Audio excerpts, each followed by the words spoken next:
Depuis des siècles, des millions d'êtres humains vivent terrifiés par l'idée d'un enfer éternel, un lieu de tourment infini où les âmes souffrent à jamais. Mais, et si je vous disais que cette image que vous avez de l'enfer ne vient pas de la Bible, mais d'un poète italien du XIVe siècle? Le philosophe Baruch Spinoza, à travers son analyse critique des textes sacrés, a révélé une vérité troublante.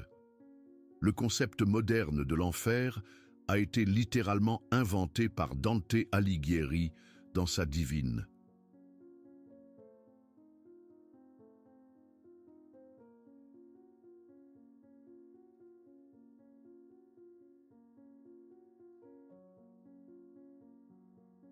Comédie, et non par Dieu, ce n'est pas simplement une théorie, ce sont des faits documentés que l'Église catholique a préféré ignorer pendant plus de 700 ans. Aujourd'hui, nous allons plonger dans les manuscrits originaux, dans les traductions perdues et dans les preuves archéologiques que Spinoza a rassemblées pour prouver que l'enfer, tel que nous le connaissons, est l'une des plus grandes fictions jamais vendues comme vérité religieuse. Préparez-vous à découvrir comment un seul livre de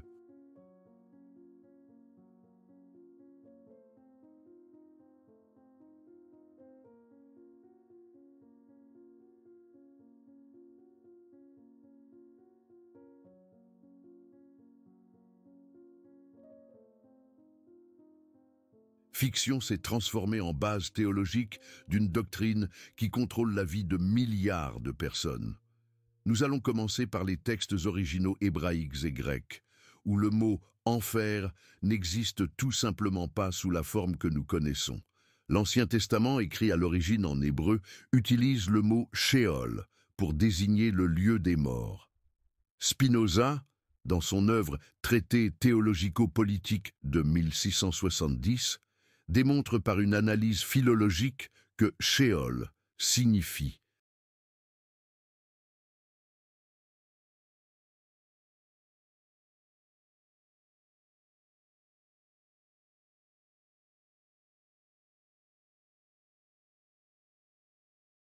simplement sépulture, ou ce monde des morts, un lieu neutre où tous les morts reposent, justes et injustes également.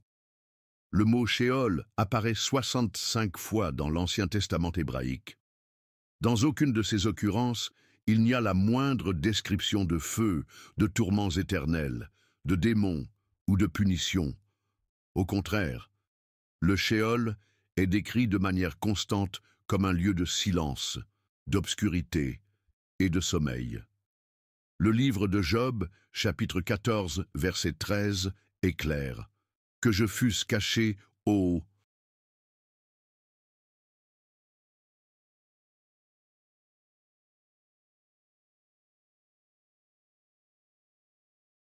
Sheol ». Job, un homme juste, désire aller au Sheol comme refuge à la souffrance terrestre. Spinoza a documenté que la première grande corruption du concept s'est produite lorsque les textes hébraïques ont été traduits en grec dans la Septante, vers 250 avant J.C.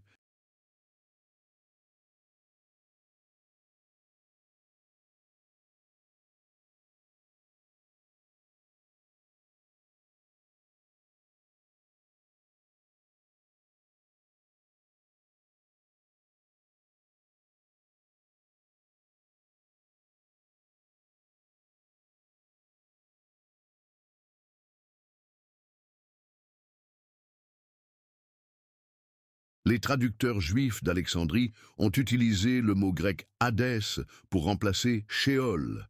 Mais Hadès, dans la mythologie grecque, comportait déjà des concepts de jugement et de séparation qui n'existaient pas dans le Sheol original.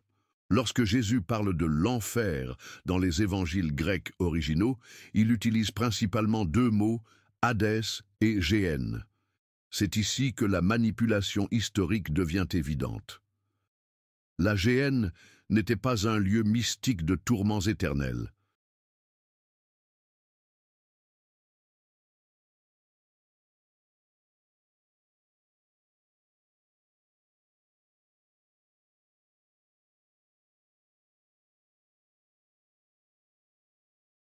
C'était une vallée réelle dans les environs de Jérusalem, connue sous le nom de vallée de Hinnom, où les déchets de la ville étaient brûlés en permanence.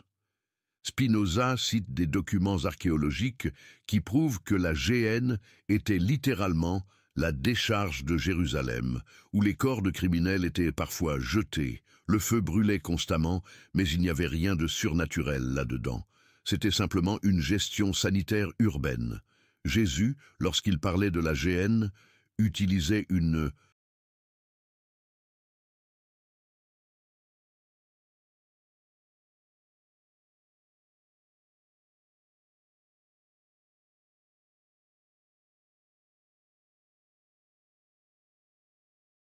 métaphore locale que ses auditeurs comprenaient parfaitement. La destruction complète, comme des déchets brûlés. Mais le concept a commencé à changer drastiquement au cours des premiers siècles du christianisme. Les pères de l'Église, influencés par la philosophie grecque et notamment par le platonisme, ont commencé à réinterpréter ces passages. Origène, au IIIe siècle, enseignait encore que le tourment en enfer serait temporaire et qu'enfin toutes les âmes seraient sauvées, une doctrine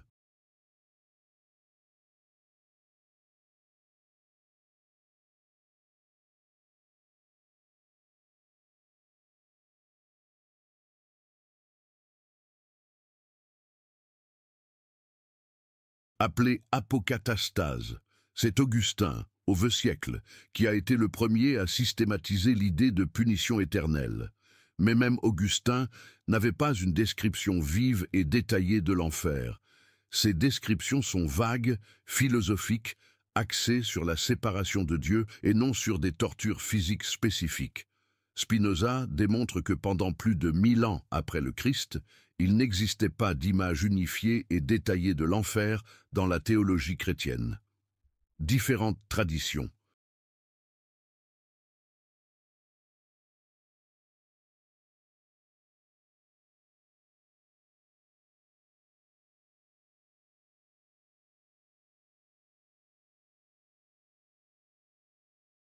Avaient des interprétations différentes.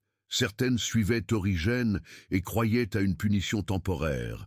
D'autres suivaient Augustin et croyaient à une punition éternelle, mais sans détails spécifiques sur ce à quoi cela ressemblerait. Tout a changé entre 1308 et 1321, lorsque Dante Alighieri a écrit sa Divine Comédie. Dante n'était ni théologien ni bibliste, c'était un poète, un homme politique exilé de Florence qui a décidé de créer une œuvre de fiction sur le voyage d'une âme à travers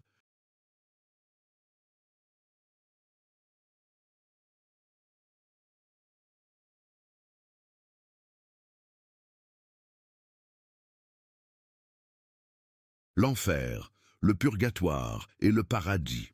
L'enfer de Dante est un chef-d'œuvre littéraire, mais il est important de comprendre. C'était de la fiction assumée. Dante n'a jamais prétendu révéler des vérités théologiques. Il créait une allégorie politique et morale, utilisant des personnages de l'histoire et de la mythologie pour commenter la société italienne de son époque. Mais la génialité descriptive de Dante a créé des images si vives et si terrifiantes qu'elles se sont rapidement répandues en Tsontetsen.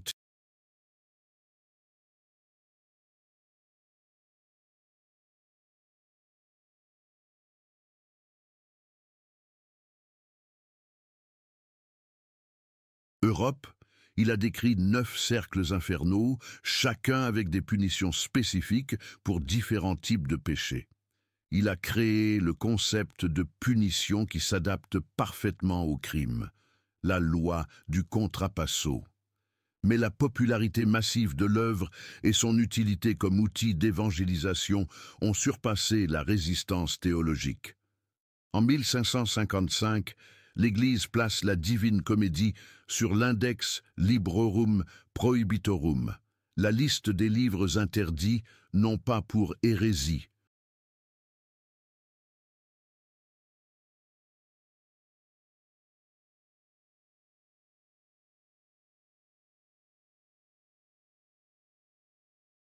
mais parce qu'elle a reconnu que Dante avait créé une théologie parallèle qui rivalisait avec la théologie officielle. Ironiquement, cela s'est produit après que les images de Dante soient devenues indissociables de la doctrine chrétienne populaire. Mais approfondissons l'analyse de Spinoza sur les conséquences psychologiques et sociales de cette invention.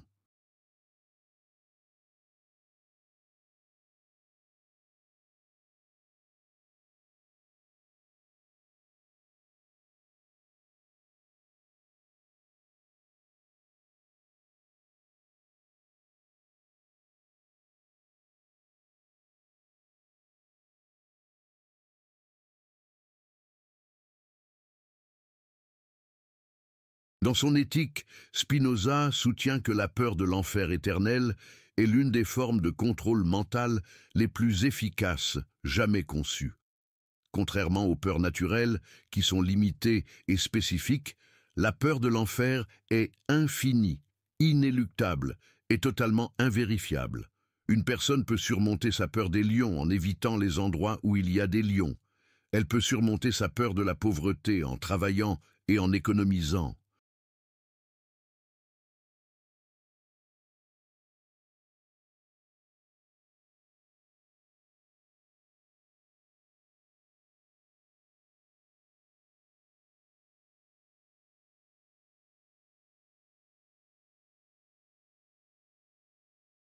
Mais elle ne peut ni vérifier, ni échapper à l'enfer de Dante. Cette peur persiste comme une anxiété constante, contrôlant les comportements même dans les moments les plus intimes et privés. Spinoza démontre que cela crée ce qu'il appelle la servitude volontaire, des personnes qui limitent leur propre liberté non pas par une coercition extérieure visible, mais par une terreur intérieure invisible. C'est un système de contrôle plus efficace que n'importe quelle armée ou police.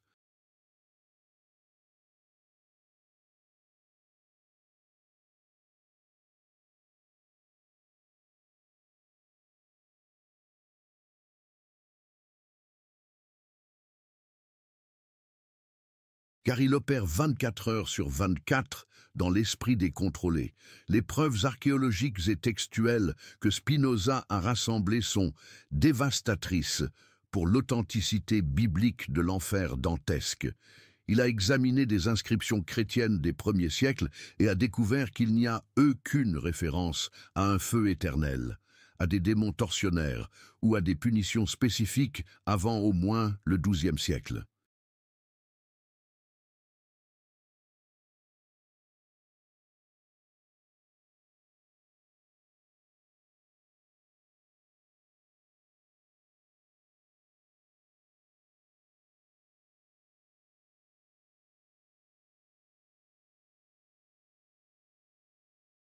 Plus révélateur encore, Spinoza a analysé l'art chrétien des 1000 premières années de l'Église. Les représentations de la mort et du jugement final montrent la séparation et la tristesse, mais non des tortures élaborées. Les images infernales que nous connaissons aujourd'hui n'apparaissent dans l'art chrétien qu'après le XIVe siècle, exactement au moment où l'influence de Dante a commencé à se répandre.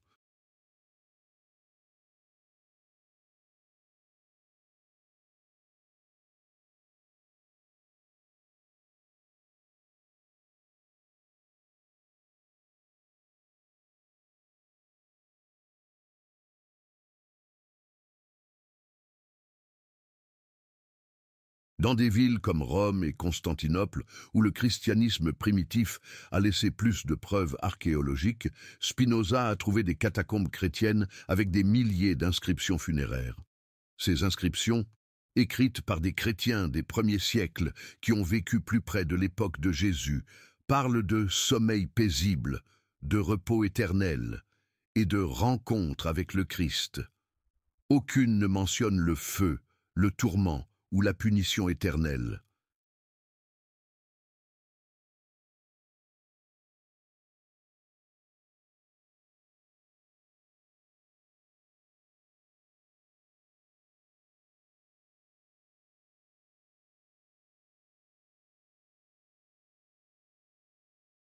Ceci est particulièrement significatif car ces inscriptions étaient privées, réalisées par des familles en deuil pour leurs proches.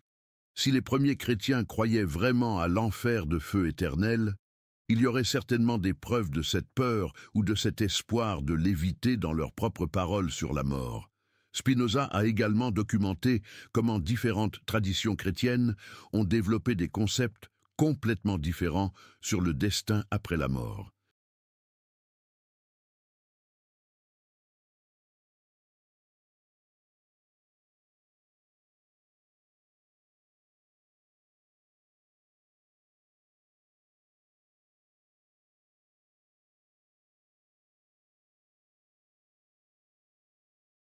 L'Église orthodoxe orientale n'a jamais complètement adopté les images infernales détaillées qui sont devenues la norme en Occident.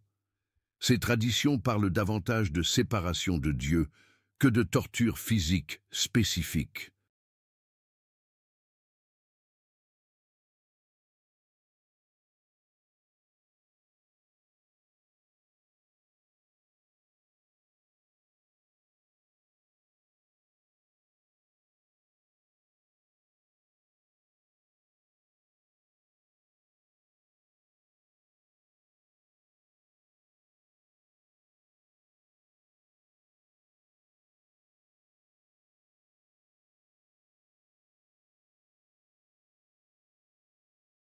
Les églises coptes d'Égypte et d'Éthiopie, qui ont maintenu une continuité directe avec le christianisme primitif, ont des traditions sur le jugement final qui sont beaucoup plus proches du concept juif original du Shéol, ou séjour des morts, que de l'enfer dantesque. Cela suggère que les innovations de Dante étaient spécifiquement occidentales et postérieures, non universelles et originales.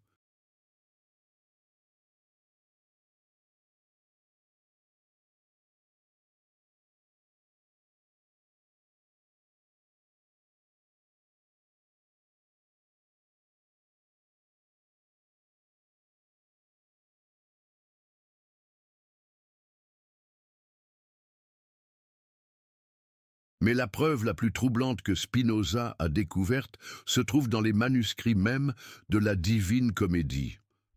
Dans les marges de certaines des premières copies, il y a des annotations de moines et de scribes qui indiquent clairement une inquiétude concernant les innovations théologiques de Dante. Un manuscrit florentin de 1335 contient une annotation en latin qui se traduit approximativement par ces descriptions ne se trouvent pas chez les pères de l'Église.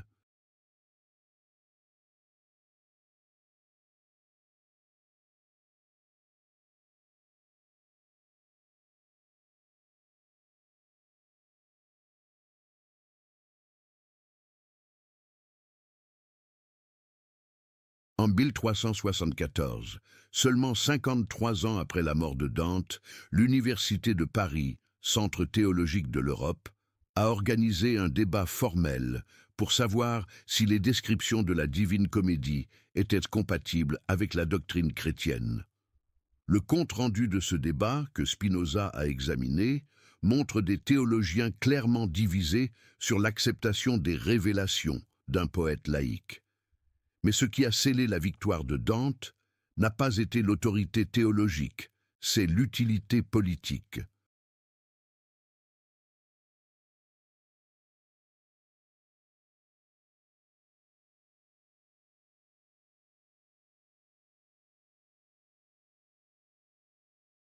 Spinoza démontre comment les dirigeants séculiers ont rapidement compris la valeur du contrôle social des images infernales détaillées. Un peuple terrorisé par la possibilité d'une torture éternelle est un peuple obéissant à toute autorité qui promet de le protéger de cette torture. En 1415, lors du concile de Constance, qui traitait des schismes et des hérésies, les dirigeants de l'Église ont officiellement adopté un langage qui faisait directement écho aux descriptions de Dante.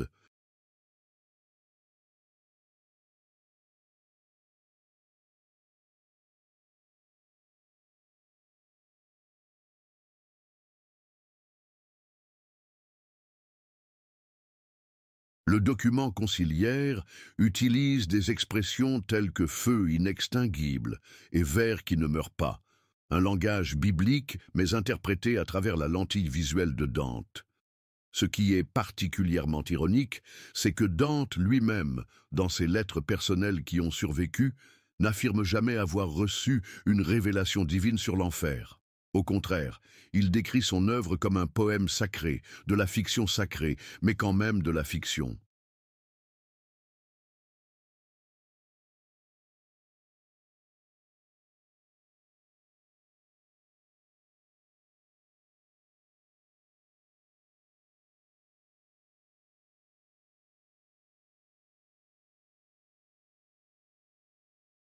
Il admet même utiliser la licence poétique pour créer des détails qui rendraient l'histoire plus captivante. Spinoza soutient que cela représente l'un des plus grands exemples historiques de la manière dont la fiction peut devenir une doctrine lorsqu'elle sert les intérêts du pouvoir établi. L'Église n'a pas adopté les images de Dante parce qu'elles étaient vraies, mais parce qu'elles étaient utiles. Examinons spécifiquement les conséquences psychologiques de ce remplacement.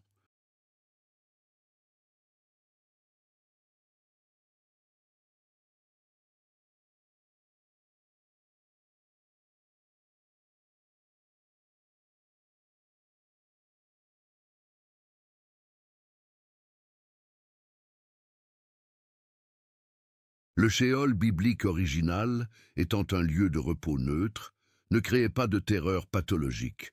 Une personne pouvait vivre une vie morale sans être constamment terrorisée par l'au-delà. La mort était considérée comme un repos, non comme le début d'une possible torture infinie. Mais l'enfer de Dante a créé ce que les psychologues modernes reconnaissent comme une anxiété existentielle pathologique.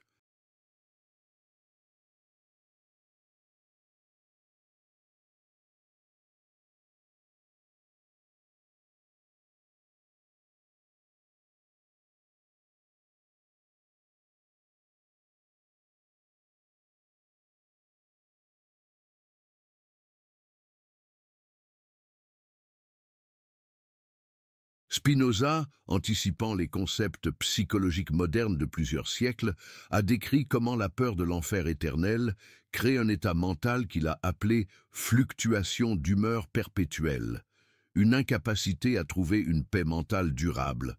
Les personnes vivant sous la terreur de l'enfer dantesque développent ce que Spinoza a appelé la superstition compulsive, des comportements rituels répétitifs destinés à éviter la punition éternelle.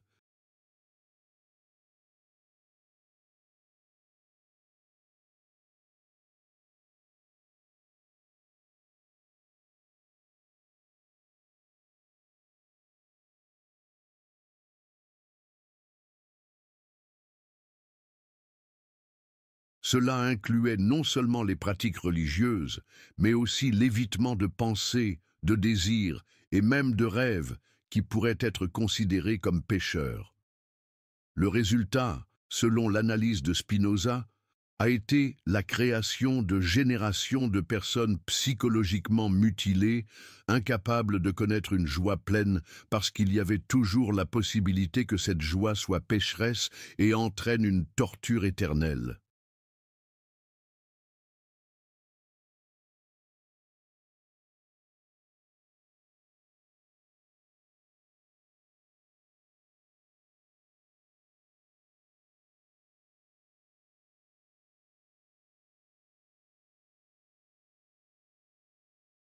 La spontanéité humaine naturelle a été remplacée par une surveillance constante de ses propres pensées et désirs.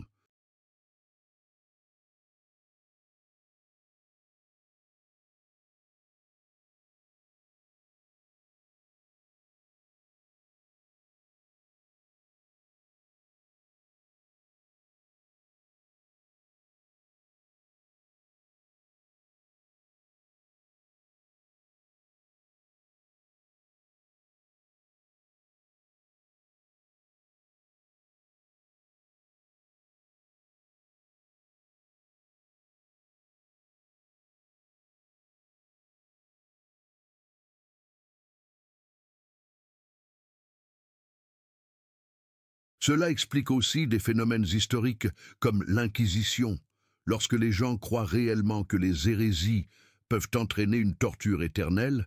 Torturer les hérétiques pour les forcer à se repentir devient un acte de miséricorde. La logique est troublante. Il vaut mieux subir une torture temporaire sur terre que des tourments infinis en enfer.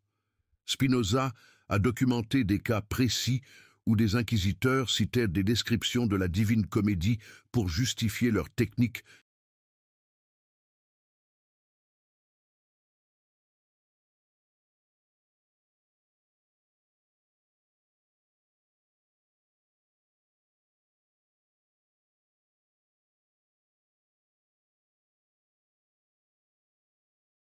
de torture.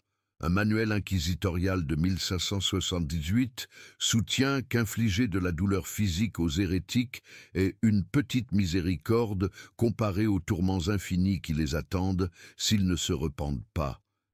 Mais peut-être l'évidence la plus dévastatrice que Spinoza présente est-elle linguistique.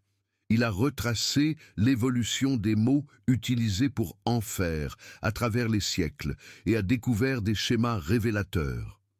Dans les langues romanes dérivées du latin, italien, espagnol, français,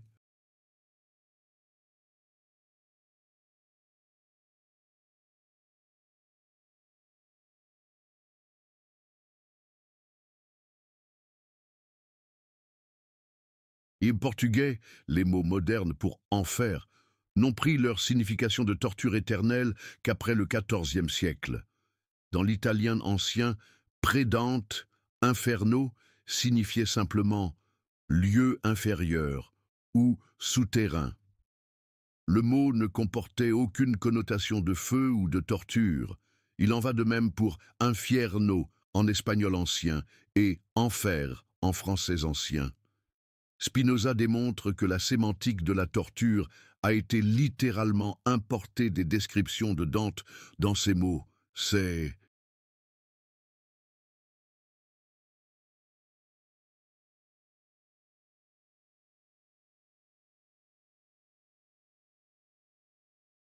une preuve linguistique directe que les concepts associés à l'enfer ont radicalement changé après Dante. Si ces idées étaient originaires du christianisme primitif, il devrait exister des mots spécifiques pour elles dès le début. Mais ils n'existent pas. Ils ont été littérairement inventés et ensuite intégrés au vocabulaire religieux. Spinoza a également analysé les traductions bibliques et a trouvé des manipulations délibérées. La Vulgate de Jérôme, du vieux siècle, traduisait systématiquement le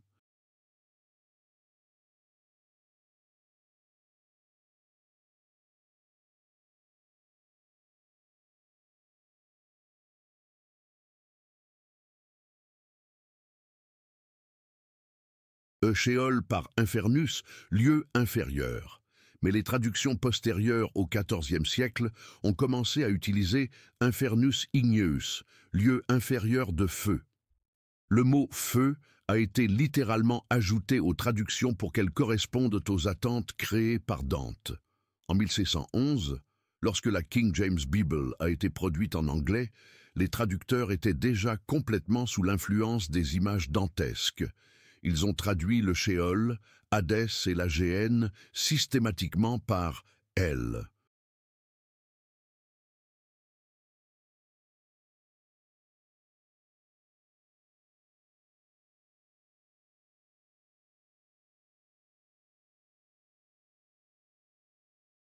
Yonfer, effaçant les différences conceptuelles qui existaient dans les textes originaux.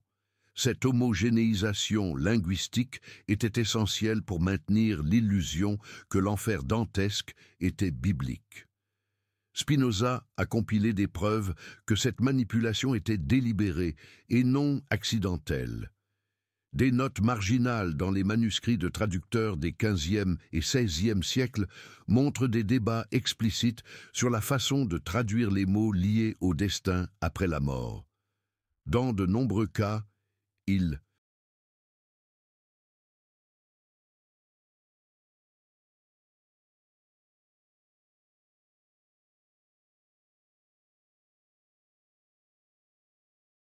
ont consciemment choisi des mots qui faisaient écho à Dante, au lieu d'être fidèles aux textes originaux.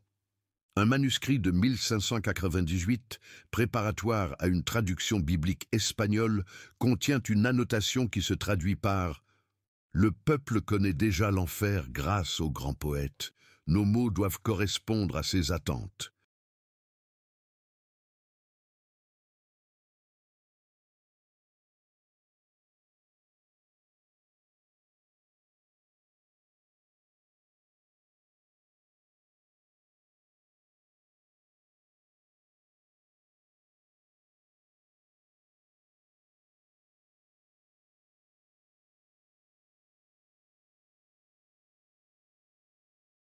Et c'est une admission directe que la traduction biblique était adaptée à la fiction de Dante, et non l'inverse. Mais les conséquences ont dépassé la religion. Spinoza démontre comment l'enfer de Dante a directement influencé le développement du système juridique occidental. Le concept de peine qui correspondent au crime, la loi du contrapasso de Dante, a commencé à apparaître dans les codes légaux européens à partir du XVe siècle. Les tortures judiciaires ont commencé à être conçues.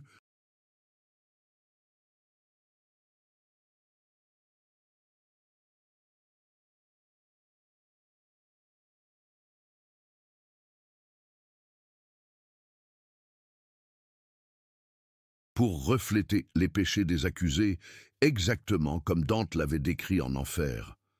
Les adultères étaient punis par des méthodes qui s'attaquaient à leurs organes sexuels. Les voleurs se faisaient mutiler les mains.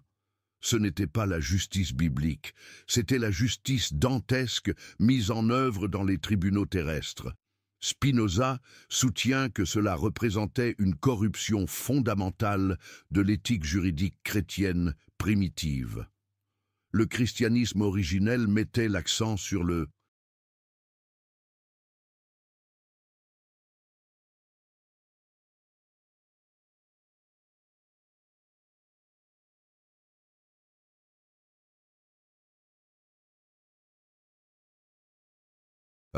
la restauration et les deuxièmes chances. Mais le christianisme post-Dante a mis l'accent sur la rétribution proportionnelle et la punition exemplaire. La différence est celle entre une religion du salut et une religion de la terreur. Dans les pays catholiques, cette influence était officielle.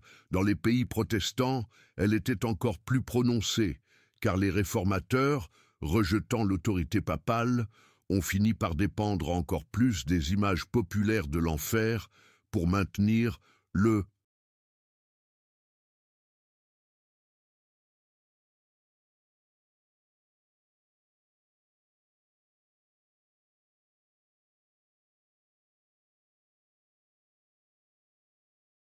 un contrôle doctrinal. Sans hiérarchie ecclésiastique pour modérer l'interprétation, l'enfer de Dante est devenu pratiquement la seule référence disponible. Calvin, dans ses instituts, cite des descriptions qui sont clairement inspirées de Dante, bien qu'il n'admette jamais la source. Luther, dans ses sermons sur le jugement dernier, utilise un langage visuel qui fait écho à la Divine Comédie. Les réformateurs protestants ont fini par être encore plus dépendants des innovations de Dante que les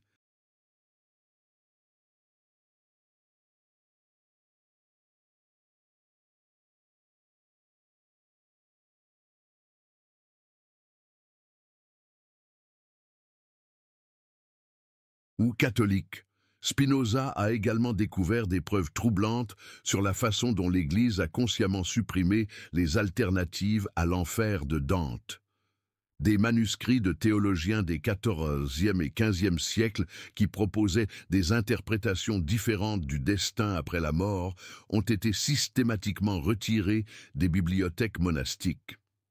En 1487, la bibliothèque du monastère de Cluny, l'une des plus grandes d'Europe, a subi une réorganisation où des centaines de manuscrits théologiques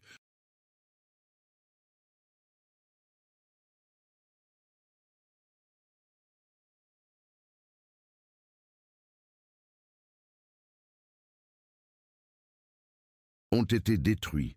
Une liste survivante montre que beaucoup d'entre eux étaient des traités sur l'eschatologie, l'étude du destin final, qui contredisaient les images populaires de l'enfer.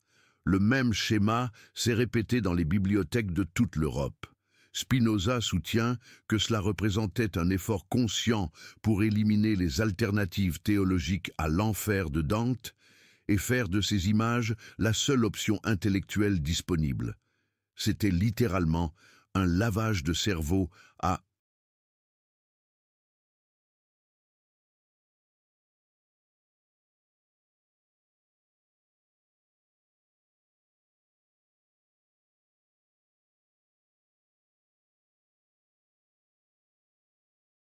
l'échelle continentale. Mais ce qui peut être le plus choquant, c'est la façon dont cette manipulation s'est poursuivie à l'époque moderne. Spinoza a examiné l'art religieux des XVIIe, XVIIIe et XIXe siècles et a constaté une intensification progressive des images infernales. À chaque génération, les représentations devenaient plus graphiques, plus terrifiantes, plus détaillées. Ce n'était pas un développement naturel de la tradition artistique chrétienne. C'était une escalade délibérée, destinée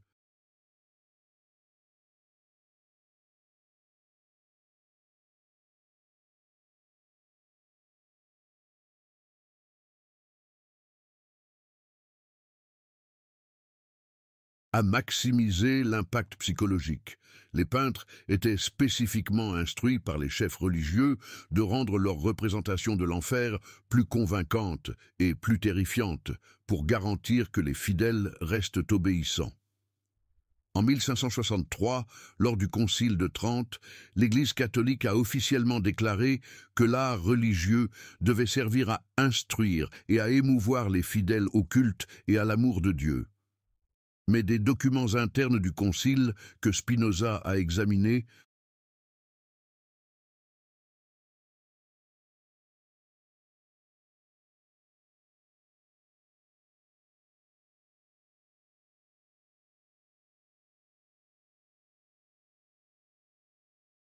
montrent clairement que émouvoir signifiait spécifiquement terroriser avec des images de l'enfer. À partir de là, il y a eu un véritable programme industriel de production d'art infernal. Les églises se faisaient concurrence pour avoir les représentations les plus effrayantes de l'enfer sur leurs murs.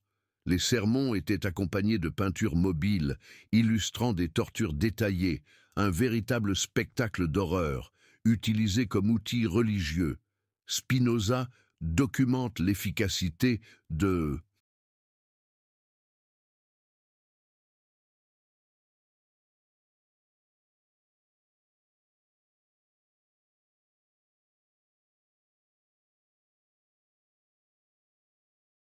ce programme. Au XVIIIe siècle, nombreux étaient ceux qui ne pouvaient littéralement concevoir la mort sans ces images de possibles tourments éternels. Le concept de mort paisible, courant dans le christianisme primitif, avait été complètement effacé de la conscience populaire. Cela a engendré ce que Spinoza qualifie de névrose civilisationnelle, une condition psychologique collective, où des sociétés entières vivent dans un état d'anxiété constante face à une punition post-mortem. Cette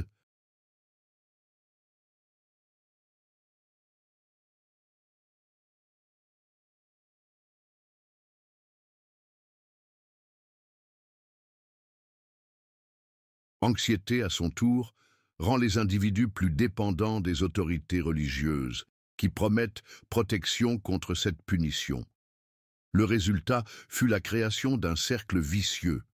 Plus les gens craignent l'enfer, plus ils confèrent du pouvoir aux leaders religieux. Plus ces leaders sont puissants, plus ils exacerbent les images infernales pour maintenir ce pouvoir.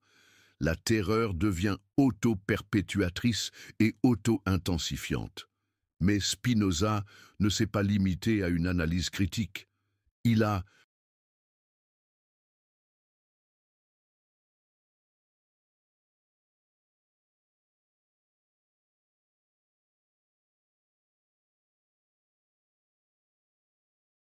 et également proposer une alternative éthique. Dans son éthique, il soutient que la véritable moralité doit reposer sur une compréhension rationnelle des conséquences naturelles des actions, et non sur la terreur de punitions surnaturelles arbitraires. Une personne qui évite de voler parce qu'elle comprend que le vol détruit la confiance sociale et nuit aux relations humaines agit moralement. Une personne qui évite de voler uniquement par peur de la torture éternelle agit par contrainte, non par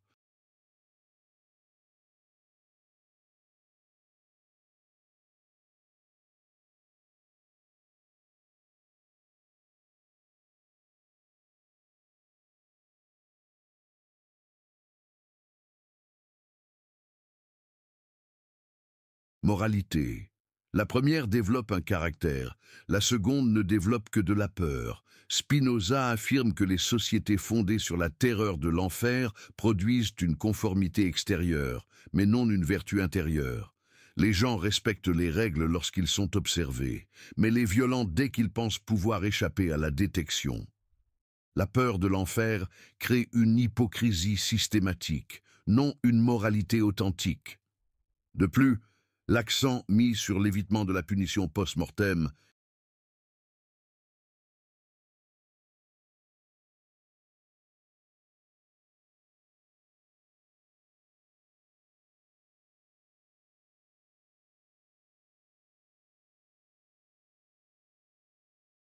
Détourne l'attention de la quête de justice et de bien-être dans la vie présente.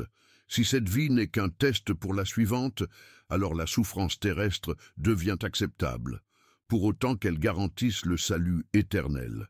Cela justifie et perpétue les injustices sociales réelles au nom de récompenses imaginaires futures. Spinoza démontre comment cette logique a été historiquement utilisée pour justifier l'esclavage, l'oppression des femmes, l'extrême pauvreté et les inégalités sociales.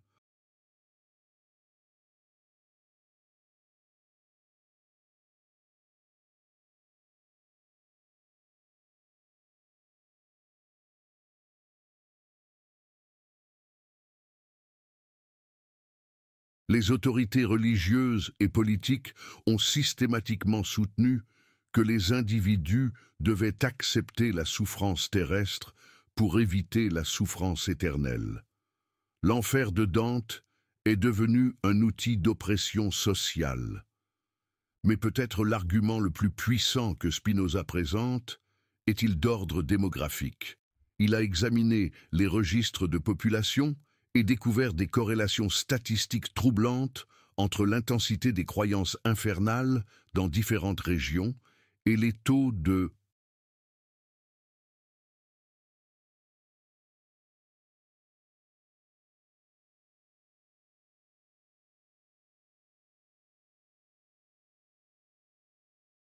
santé mentale, de criminalité et d'instabilité sociale. Les régions où les prédicateurs insistaient davantage sur la terreur de l'enfer présentaient systématiquement des taux plus élevés de suicide, de dépression, d'anxiété et de comportements compulsifs. Paradoxalement, elles présentaient également des taux plus élevés de crimes violents. La terreur de l'enfer ne créait pas des sociétés plus morales, elle créait des sociétés plus malades mentalement. Spinoza soutient que cela a un sens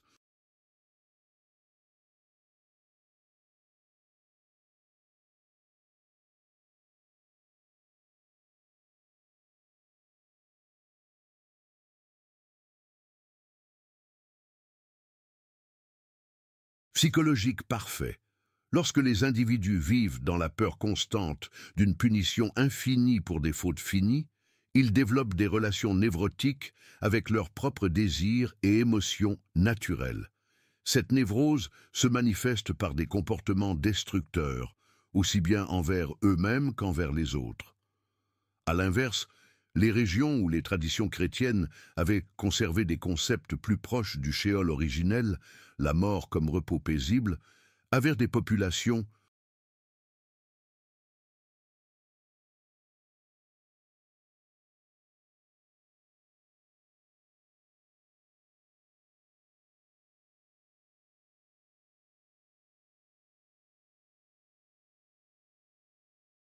considérablement plus stable sur le plan psychologique et social. La différence ne peut être une coïncidence. Spinoza a également étudié des sociétés non chrétiennes et a constaté que celles dont les concepts de jugement post-mortem étaient axés sur les conséquences naturelles des actions, plutôt que sur des tortures arbitraires, présentaient des schémas psychologiques beaucoup plus sains. Cela suggère que le problème n'est pas la croyance en un jugement post-mortem en soi, mais spécifiquement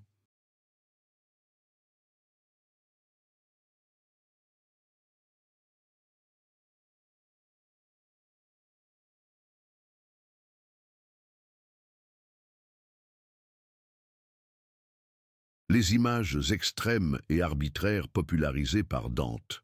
Dans les cultures où le jugement post-mortem était considéré comme une évaluation juste des actions d'une vie, axée sur la restauration et la croissance spirituelle plutôt que sur la punition sadique, les individus développaient des relations plus saines avec la moralité et la mort. Ils agissaient moralement par compréhension et croissance, non par terreur et évitement. Cela soulève une question cruciale. Si l'enfer de Dante est une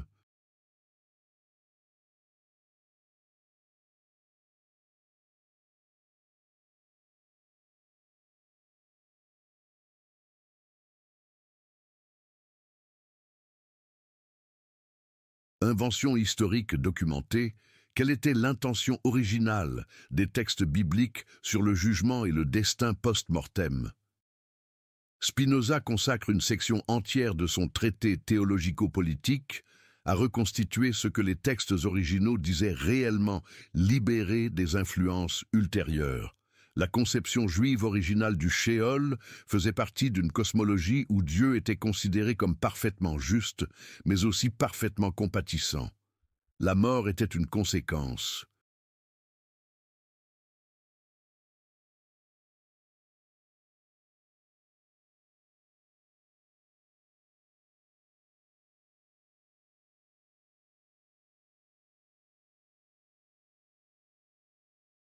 Naturelle de la condition humaine finie, non une punition pour des péchés spécifiques. Le Shéol était simplement l'endroit où tous les humains allaient lorsque leur existence terrestre prenait fin, un destin neutre et universel. Lorsque Jésus parle du jugement final, il utilise principalement un langage de séparation et de perte, non de torture active. La parabole des brebis et des boucs dans Matthieu 25 parle de personnes envoyées au feu éternel préparé pour le diable et ses anges. Mais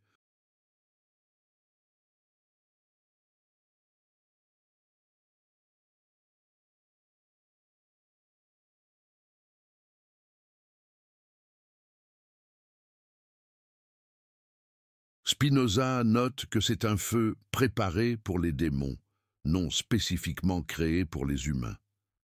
L'implication est la destruction, non la torture éternelle. Le langage sur les pleurs et les grincements de dents apparaît plusieurs fois dans les évangiles, mais Spinoza démontre qu'il s'agissait d'une expression idiomatique juive pour exprimer la frustration et les regrets, non une description littérale de la torture physique. C'est similaire à la façon dont nous parlons de se ronger les.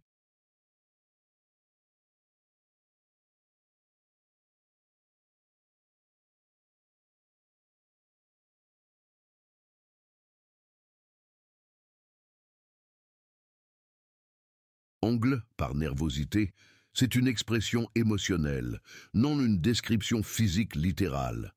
Paul, dans ses lettres, parle principalement de destruction éternelle et de séparation de la présence du Seigneur.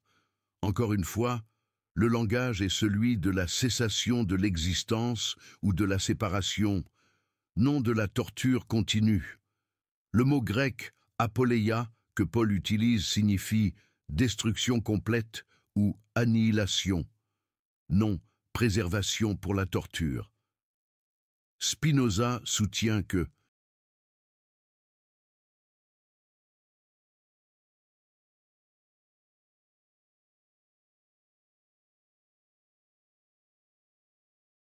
Cette différence est théologiquement cruciale.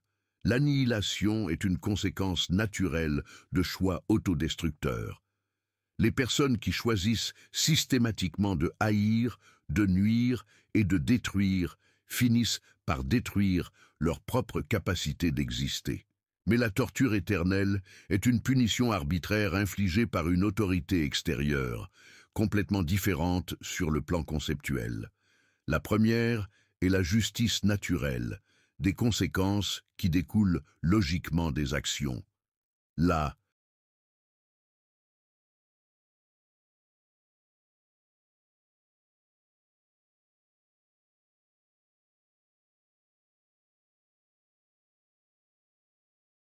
seconde est une vengeance sadique, une souffrance infligée sans lien logique avec les choix. Spinoza démontre que les textes originaux soutiennent consistamment la première conception, jamais la seconde. Il n'y a pas de place à l'ambiguïté. Cela explique aussi pourquoi les premiers chrétiens n'ont pas développé d'image élaborée de torture infernale. Ils comprenaient que les individus autodestructeurs finissaient par s'auto-anéantir. Mais il n'était pas nécessaire d'imaginer des tortures.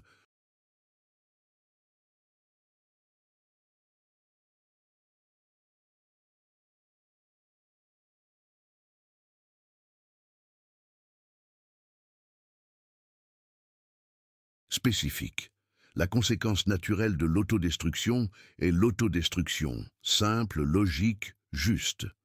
Mais Dante, issu d'une culture où la justice signifiait rétribution proportionnelle et châtiment exemplaire, ne pouvait concevoir l'anéantissement comme une conséquence adéquate au péché. Il avait besoin de punitions actives, détaillées, proportionnelles à chaque crime spécifique. Son contexte culturel italien a influencé son imagination théologique. Spinoza démontre que cela représente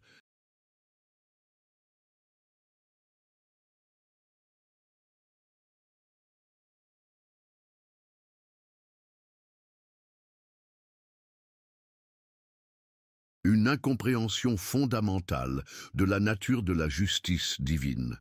La justice divine parfaite n'a pas besoin de torture pour être satisfaite, car elle n'est pas motivée par une soif de vengeance. Elle est motivée par l'amour de l'ordre moral et le développement spirituel. Une analogie que Spinoza utilise. Un père aimant ne torture pas son enfant qui refuse d'étudier. Il laisse les conséquences naturelles de l'ignorance, échec, limitation, perte d'opportunité, enseigner la leçon, la torture.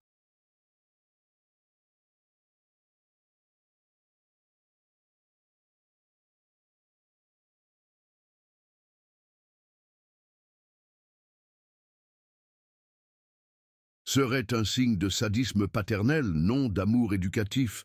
De même, Dieu parfait permet aux conséquences naturelles des choix autodestructeurs de suivre leur cours. Les personnes qui choisissent constamment la haine, l'égoïsme et la destructivité finissent par détruire leur propre capacité à expérimenter l'amour, la joie et le développement. C'est une conséquence naturelle, non une punition arbitraire.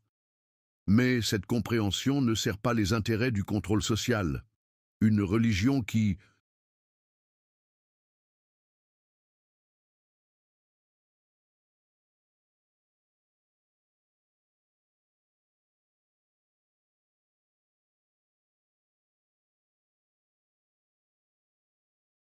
enseigne les conséquences naturelles encourage les gens à penser critiquement à leurs choix et à développer une sagesse personnelle. Une religion qui enseigne la terreur des punitions arbitraires encourage l'obéissance aveugle aux autorités qui promettent protection.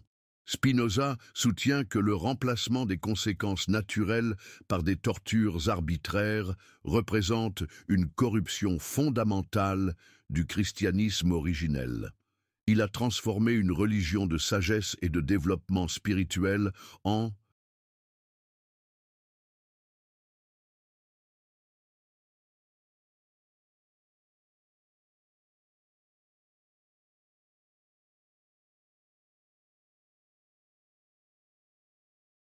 Une religion de terreur et de contrôle social. Les preuves qu'il a compilées sont dévastatrices pour toute affirmation selon laquelle l'enfer moderne est biblique. C'est clairement une invention médiévale qui a servi les intérêts politiques et économiques des institutions religieuses, mais qui a trahi les principes éthiques fondamentaux de la foi qu'elle prétendait représenter. Peut-être l'aspect le plus tragique de cette histoire est la façon dont elle a affecté la propre image que les gens ont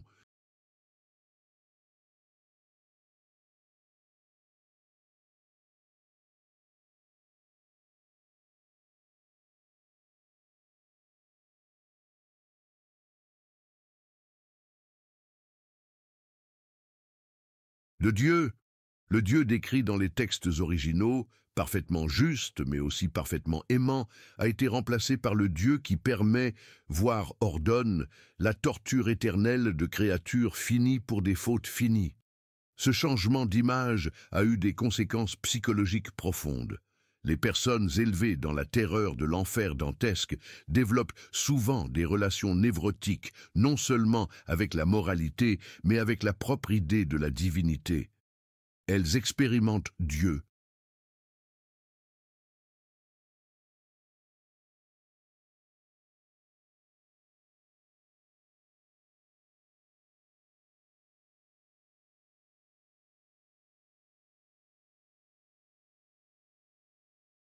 Comme un tyran cosmique au lieu d'un père aimant ou d'une source de sagesse.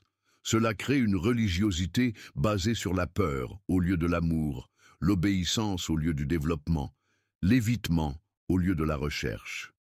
Spinoza soutient que c'est l'exact opposé de ce que les textes originaux voulaient inspirer. C'est littéralement de l'antichristianisme vendu comme du christianisme. Mais Spinoza ne propose pas simplement d'abandonner les concepts de jugement et de responsabilité morale. Il propose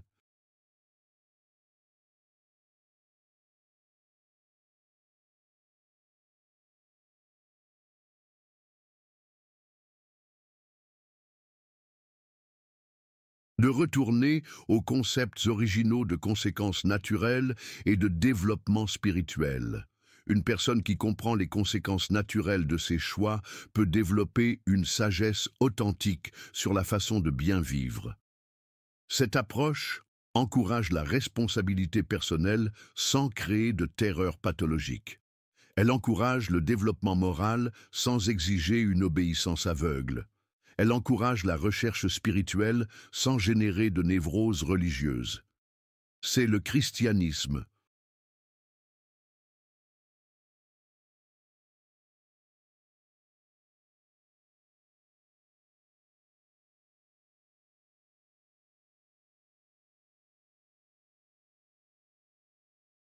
Originel libéré des distorsions médiévales qui l'ont corrompu, Spinoza aborde également les objections pratiques à cette révision. Beaucoup de gens soutiennent que, sans la peur de l'enfer, les gens deviendraient immoraux et les sociétés s'effondreraient. Mais ils présentent des preuves historiques que le contraire est vrai. Les sociétés avec moins de terreur infernale avaient tendance à avoir une moralité plus stable et durable, car elle était basée sur la compréhension au lieu de la coercition.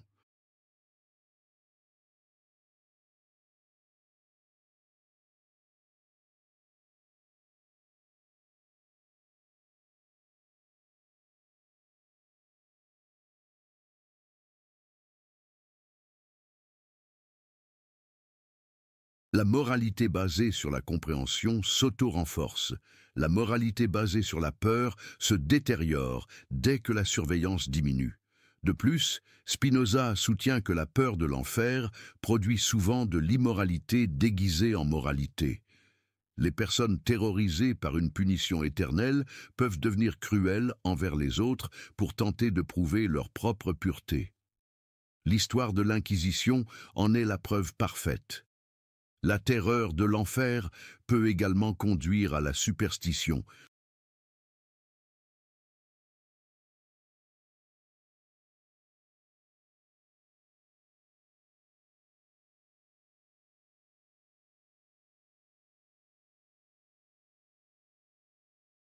Une compulsive, des comportements ritualistiques obsessionnels qui remplacent l'éthique authentique.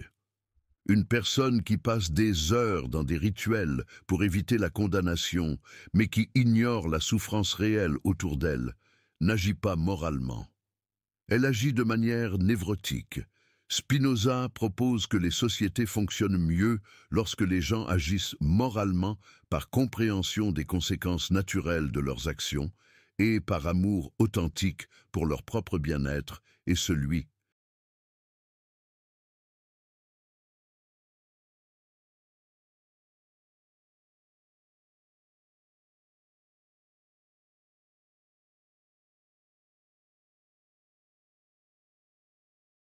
Des autres, cela crée une motivation interne durable au lieu d'une conformité externe temporaire. Son analyse révèle également comment l'enfer de Dante est devenu un outil de stratification sociale. Différentes classes sociales ont appris que différents péchés les conduisaient à différents niveaux infernaux. Cela justifiait les inégalités terrestres comme le reflet de différences morales cosmiques. Les paysans ont appris que l'envie des riches les placerait dans l'enfer de l'envie. Les esclaves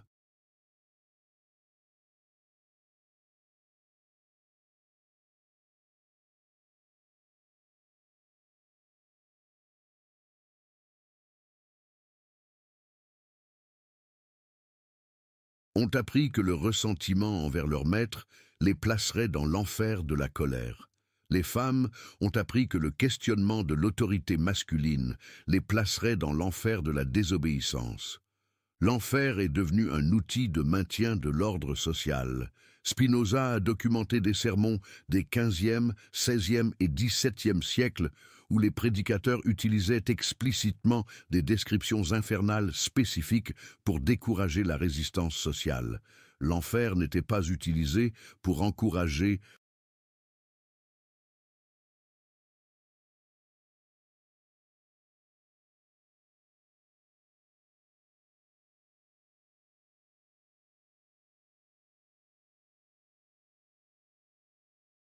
la moralité universelle, mais pour maintenir des hiérarchies sociales spécifiques. Cela révèle que la fonction réelle de l'enfer de Dante n'a jamais été éthique, mais politique. Son but n'était pas de rendre les gens plus moraux, mais de les rendre plus obéissants aux structures de pouvoir existantes. L'éthique a été détournée pour servir la politique. Les conséquences de cette manipulation persistent encore aujourd'hui. Beaucoup de gens éprouvent encore de l'anxiété religieuse basée sur la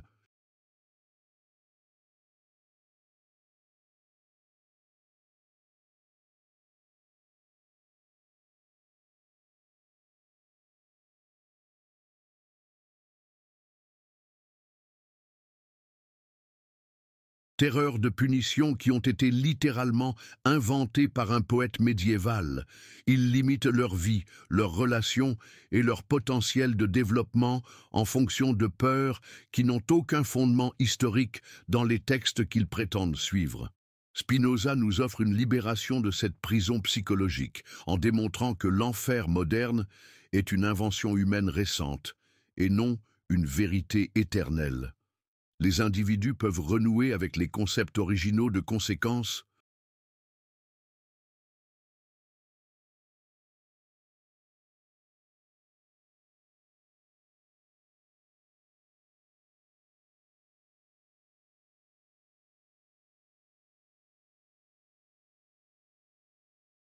Naturelles et de croissance spirituelle, sans pour autant abandonner leurs responsabilités morales ni leur quête spirituelle.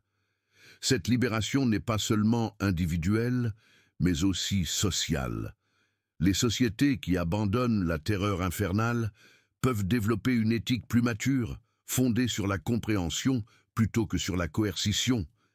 Elles peuvent concentrer leur énergie sur la résolution de problèmes réels, au lieu d'éviter des punitions imaginaires. Elles peuvent également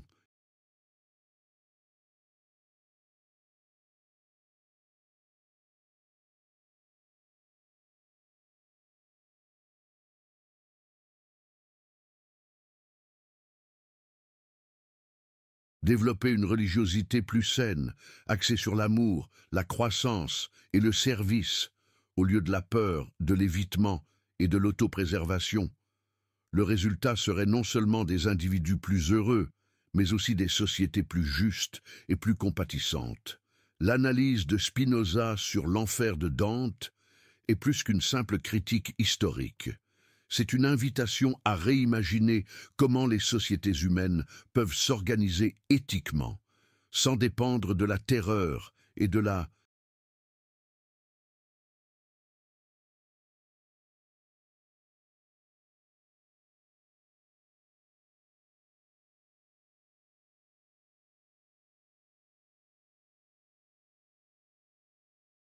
coercition. C'est une vision d'une civilisation fondée sur la sagesse et non sur la peur. Les preuves qu'il a rassemblées sont irréfutables. L'enfer tel que nous le connaissons a été inventé par Dante Alighieri et non par Dieu. Reconnaître cette vérité historique ouvre des possibilités pour un développement éthique plus mature, tant sur le plan individuel que social. Ce n'est pas seulement une histoire académique, c'est une libération pratique d'une des formes de contrôle mental les plus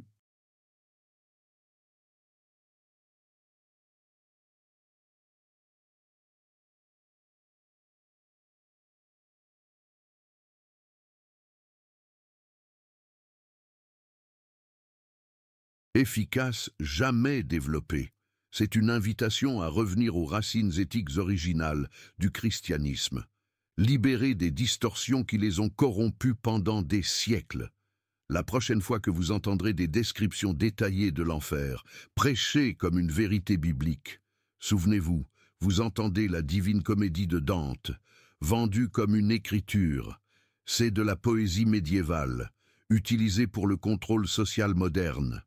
La vérité historique libère, et la vérité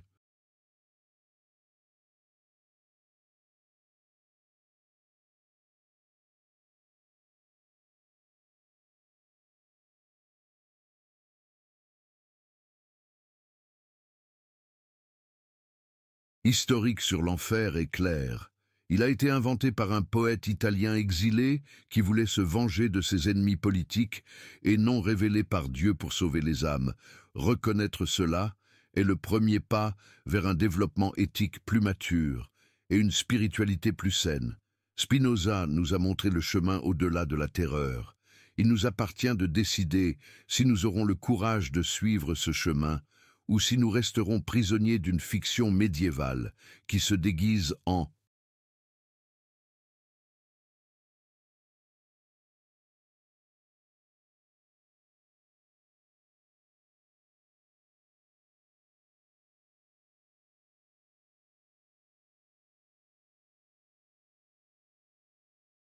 vérité éternelle.